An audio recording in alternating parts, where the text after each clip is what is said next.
today's content.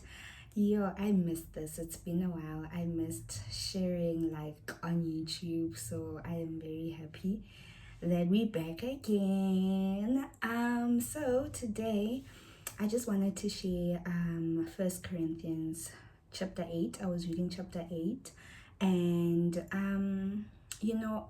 I realized that I'm growing up in my spirituality and just my relationship with God. Like there's growth in everything, and as much as it's exciting, sometimes it's like real, sometimes it's like, girl, yeah, no, siyakula manje, like things are happening, so I want to say sometimes it can get a bit challenging, but then I think I've been reading the book of First Corinthians. So when I got to this verse, it made me think a lot. So yeah, today I was just reading, I just wanted to share about like First Corinthians chapter 8. I was reading verse 1 and I think I ended up at like 2. Well, I want to share up until like 2. But it says, now about food sacrificed to idols. We know that we all possess knowledge, but knowledge puffs up while love builds up. Those who think they know something do not yet know as they ought to know, but whoever loves God is known by God. And then the rest of the passage just talks about the title, which really is about food, concerning food and things like that. And then the last verse, which was 13, says, therefore, if what I eat causes my brother or sister to fall into sin, I will never eat meat again, so that I will not cause them to fall. And that also, it stood out for me. The Holy Spirit, I want to say, he reminded me of something, especially this last verse, chapter 30, verse 13. I remember there was this one time, I don't know what was happening, but I thought about it. I was like, I've never seen my dad like drink in social settings. I've never seen him, for the longest time, I'd never seen him drink or by drinking, guys, I mean like, but yeah, I'd never seen him drink in social settings, where people were around or where there were like events at home. He was always, and he's still just ready to serve others. He's ready to be that one who's like, okay, what do you need? I'm here. Like I've always seen him as just that, and I remember I once asked him, like, why don't I ever see you do that? Like, why is it? I think was still me questioning if like drinking alcohol is a sin, is like something that should be like, I think I wanted more knowledge about that. And to me, he told me, I don't think he'll remember this, but he was like, it's not a sin. The drunkard part is, but drinking is not a sin. But he said that he wouldn't do it in certain areas because he never knows who he might expose to that might cause them to fall back into sin. So you don't know. I think what he meant by that is that I don't know if I'm but stay with me. But he said, I remember the words. He said it in Xhosa, guys. I'm Xhosa speaking, so but he said it like, you never know whoever's around you, their situations.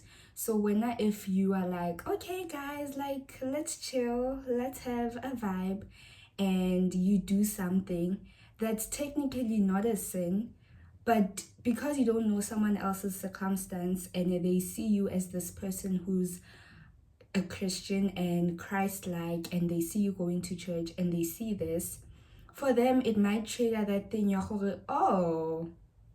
if we are all vibing, I might as well vibe. You don't know if that person was actually recovering from that or they were trying to move away from that, because for them it's a struggle. For them, they don't have self-control and things like that.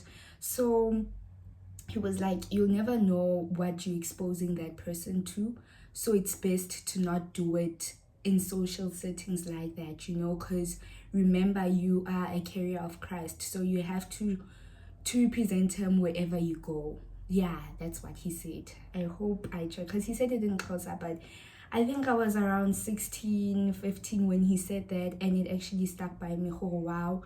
The actions that I do could really affect the people that are around me, you know? So yeah, that verse made me question a lot of things, you know. Like I said, spiritual growth, the things that I do, is it really necessary? And like, how are the people around me benefiting, you know, if I decide to do this?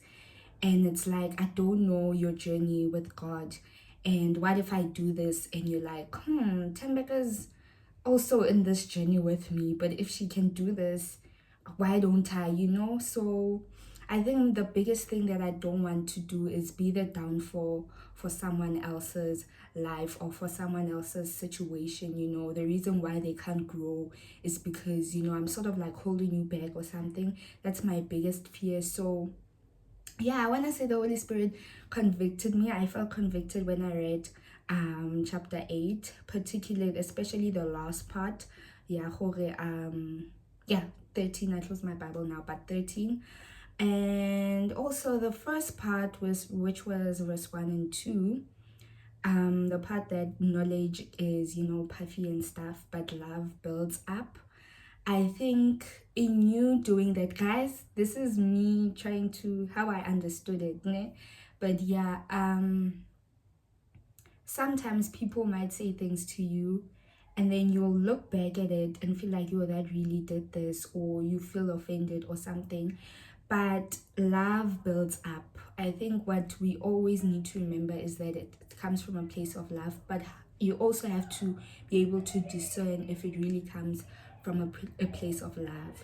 So how I'm trying to link the two now is love builds up, so I have to start seeing how I act around other people and how to be genuine in that, you know. I don't want to be fake around people and try and show them, "Okay, no, this is the way," you know, try and be perfect, and then behind closed doors, I'm just here in the streets, I'm here vibing, I'm here doing things that are not necessarily sin, but it can make me seem like a fake person, you know, because it's like, hi, well, why are you?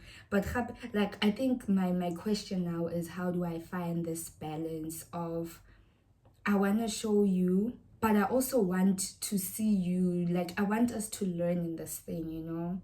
I am babbling a lot, but yeah, that has been my revelation lately. Like I said, I love how I can feel my relationship with Christ growing, and how, guys, the goal is to imitate him every single day, and that means laying down your things as well, your desires, laying down the things that you want for the other person to benefit, you know.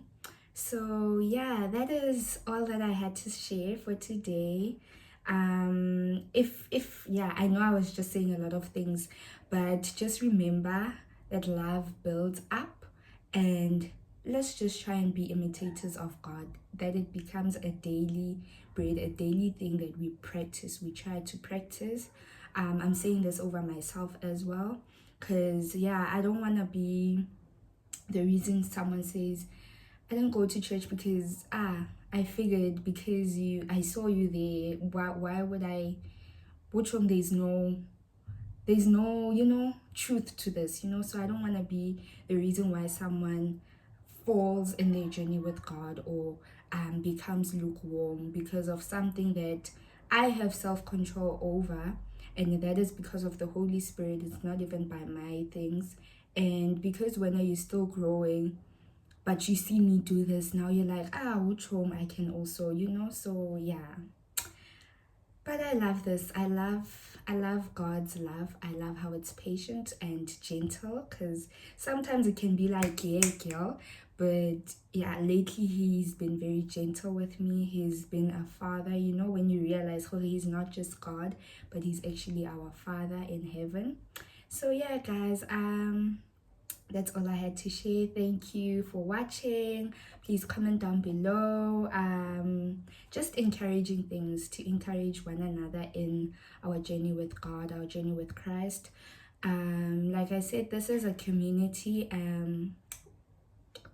The main reason why I started the channel is not only to share, but really for community, especially for people around my age, my siblings age.